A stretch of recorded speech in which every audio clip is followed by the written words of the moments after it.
Hey guys, welcome sa first episode ng Funded Trader Journey ko. Ako nga pala si MJM and this is my 5K dollar to 100K funded roadmap. So ang goal ko dito, i-document lahat ng process ko mula sa pagbili ko ng 5K challenge account hanggang sa maging funded, hanggang sa ma-reach ko yung 100K funded account. So hindi to get rich quick. Ito is about consistency, discipline, at tamang risk management. So may mga napasa na rin pala akong prop firm before. And nag-start ako sa prop firm nitong January 2025. Ito yung first funded ko, yung FTMO. And second is the Fibers. And itong QT and GFF. So this time, wala na akong account. Na-breach na. Na-breach na yung mga yan.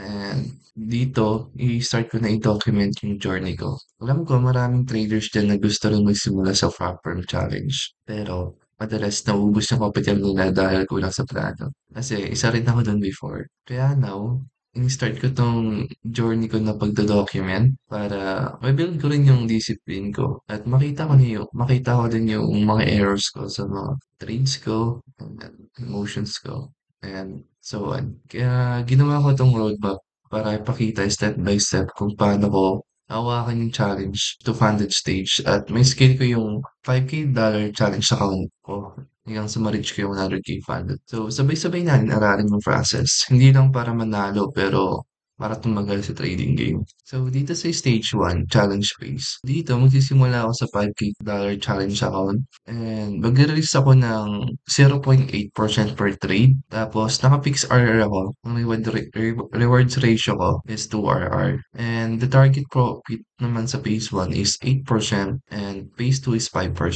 So, mamaya, papakita ko sa inyo yung prop firm na gagamitin ko. At papakita ko rin sa inyo kung paano ko bibili ng account. So, ang focus ko dito, hindi makuha agad yung profit, kundi mabuild ko yung consistency at discipline ko. Kapag nagkaroon ako ng two losing streak sa isang araw, stop na. Kasi trading is all about control. Kailangan ma-manage natin ng maayos to. So, dito sa stage 2, funded phase. Pag napas ko na yung challenge, papasok na tayo dito sa funded stage. Dito, maliit lang yung risk ko. 0.5% per trade. So, 0.5% ng 5 dollars account is $25. Ayan yung 0.5% niya. And yung 1% naman ng 5K dollars account is $50.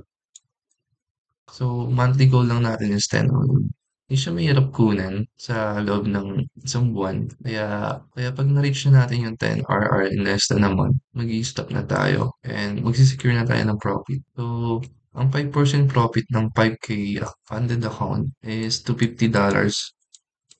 Yan, $250. Tapos, so, merong hati dyan, syempre. 80% mapupunta sa akin and 20% sa prop firm.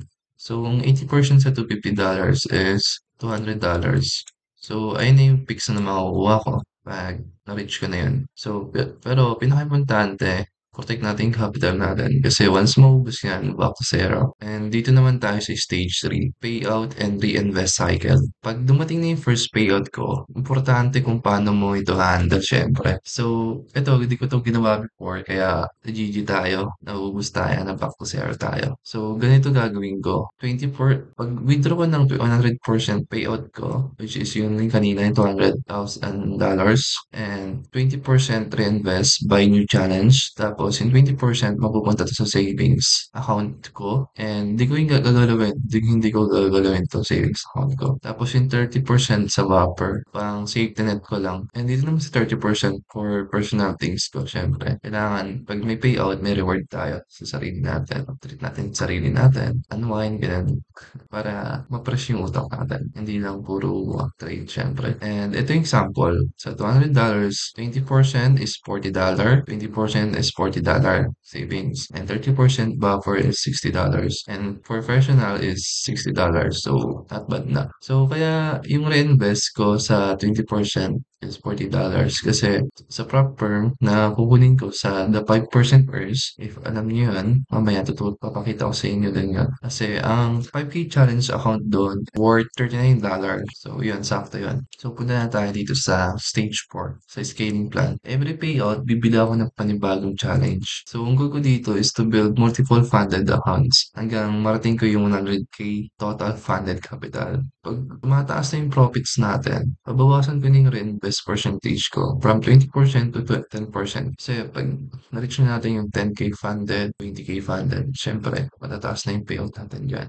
Kaya magbababa tayo ng reinvest percentage. Kasi by that time, stable na yung capital flow natin. So, ang target natin dito is 12 months para makuha natin tong 100K funded total capital na yan. And punta na tayo dito sa stage 5, buffer and saving system. So, yun kanina yung buffer natin. Kanina meron tayong reinvest, savings, and buffer. So, dito sa buffer, ito yung gagamitin natin. Safety fund para tumagal sa game. Parang savings din natin yan. Hindi natin gagalawin. Pero, gagalawin lang natin yung buffer natin once mawala tayo sa game or ma-breach yung account natin. Sana gets niyo yung pinapoint ko. Pero sa savings, syempre, ayun talaga hindi natin gagalawin. Tapos meron pa tayong isa sa personal. And sunod na tayo dito. Stage 6. Stage 6, yung consistency rules natin. So, ito yung pinaka-core ng strategy ko sa sa risk reward. So, risk per trade ko sa challenge is 0.8%.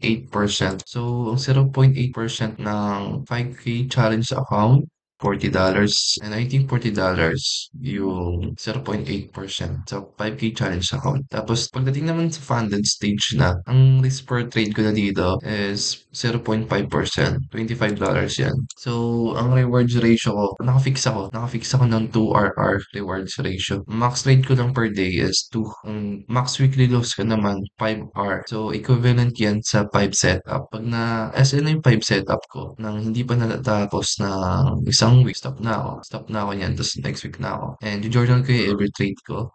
And i-record ko rin yun everyday. And mag-stop na ako ng trading. And dito naman yung 5% profit. Pag na-reach ko na yun in less than a month, stop na ako. As aboy ko yung high impact news. So, ang trading time ko lang is London session, no? And trade ko is Euro USD, and GBP USD. So, doon ako nakapokus. Pero nag-trade din ako ng gold and USD GPY. Yan. Pero, ang trade ko lang dito sa account na to, sa mga account ko, Euro USD and GBP USD. Focus lang ako doon. So, dito naman, stage 7, mindset and motivation. Ang trading naman hindi tungkol sa hype, di ba? Kasi tungkol yan sa process. Kahit maliit lang na wins, kung consistent ka, ano ka rin yun over time. At ayun, hindi ko rin naisip before. Kaya, ngayon ko lang naisip. So, pinaka-goal ko dito, hindi lang makuha yung 100K funded total capital, kundi ma-develop ko yung mindset ng isang real trader. May yung merong control sa sarili, discipline, and long-term thinker, you know. So, ayun lang guys, no? Ayan, meron pa pala stage 8, long-term vision. So, ayun na yung goal na syempre. Pag na-manage natin yung 100K funded capital, yung potential monthly payout natin is 4K to 5K dollars, syempre. Ayan. Ayun na, continue lang natin yung pag-save and scaling. And yun, mabibuild natin yung wealth natin pag meron tayong consistency and discipline, of course. So now, bibili na tayo ng account syempre. Pupunta na tayo sa browser. So wait. So yan no, halika na tayo sa proper na to. Sa the 5% errors. So ito yung gamit natin. Ito yung gagamitin natin. Dito tayo mag-i-scale na account kasi isa to sa top 1. Sa top, I think ito yung top 1 ngayon, no? Tsaka yung pangalawa tayo yung FTMO. Kasi ito yung mura, syempre. Dito tayo sa mura na legit na firm.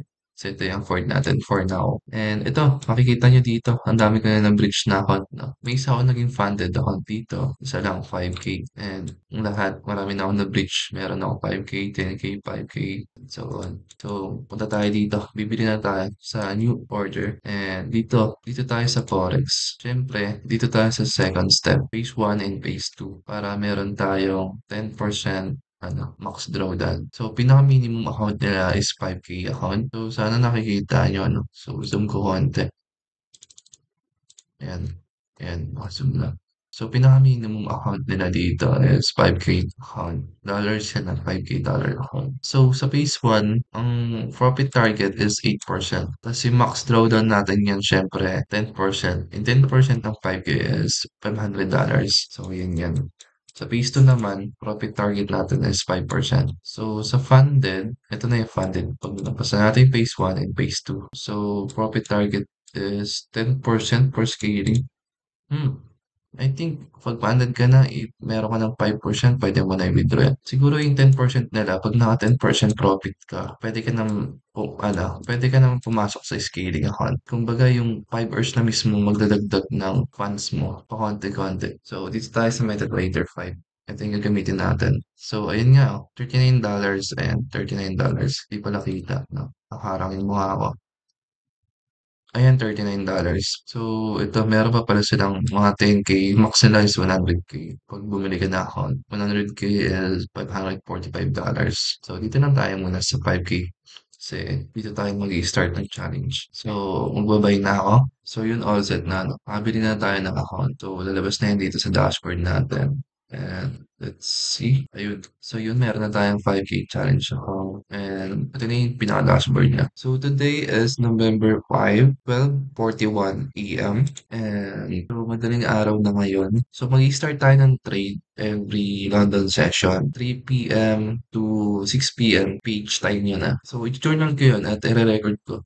Kung paano ko tinake yung trade na yun at ano yung outcome ng trades. So yun, okay na yan. Nakabili na tayo ng account. So yun yung roadmap ko papuntang 5K challenge account to 100K funded account. So kung gusto mo rin matuto or gusto mo lang sundan yung journey ko, make sure to subscribe and hit the bell icon para updated ka sa next episode ko. I will share my results, lessons, and even mistakes. Real trading journey to. So see you on episode 2. Peace out and trade safe.